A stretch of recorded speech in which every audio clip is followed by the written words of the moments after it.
After my wife was diagnosed with mesothelioma, we did an exhaustive survey of the places she could have been exposed. We found there were many possible sources of the asbestos that caused the mesothelioma. The sources ranged from things like building materials on the house, brake linings on cars and trucks, possibly even things that were in the soil, vermiculite, that sort of thing. But in my opinion, the overwhelming exposure was due to the clothes that I wore home from work. In those days, I was working in power plants, and a lot of asbestos was used for insulation, and it was not all that regarded as dangerous. And in my jobs, I came home with enough asbestos on my clothes that if you shake my clothes, they'd make a cloud.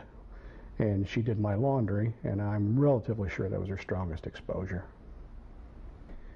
There was a great deal of difficulty getting a correct diagnosis. My wife started showing symptoms of indigestion, weakness, abdominal pain, and these symptoms started around the time of the September 11th, the 9/11/01, and she was treated for different stomach ailments. And when she was finally operated on for gallbladder, possibly gallstones, when she was opened up, that's when it was determined that she had cancer. However, it was misdiagnosed at that time as ovarian cancer. And the course of feeling ill to getting the right diagnosis until she died was about 9 months. My wife was the kind of person who was always healthy. I'd take off a sick day from work. She was the kind that would just work through whatever, sniffles or whatever. So for her to have abdominal pain, indigestion, anxiety, it was really it was difficult to watch her suffer, and we were trying to get relief, and we had no way of knowing at the time what it was. I'd never heard of mesothelioma, and from what I've learned since then, mesothelioma is more often in the lungs, but this was peritoneal mesothelioma. It affected the entire abdominal organ area. So it went from indigestion, pain, weakness, lack of energy, until finally there was, when she was opened up for possible gallbladder, they found cancer.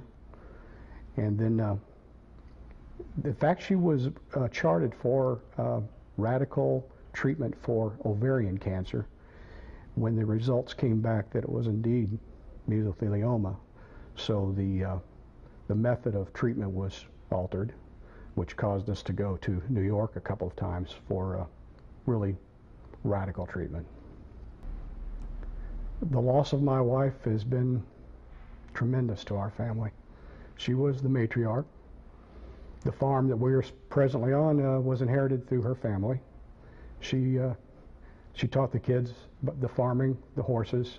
In fact, as the kids were smaller, I wanted to put them on motorcycles. She said, I want them to learn about farms and horses. If they decide for motorcycles later, that's their idea. So yeah, the loss has been tremendous. My daughter and my wife were going through some initial planning for my daughter's wedding when Susan started getting sick. And so those things were put on hold, and there was just kind of a put everything aside.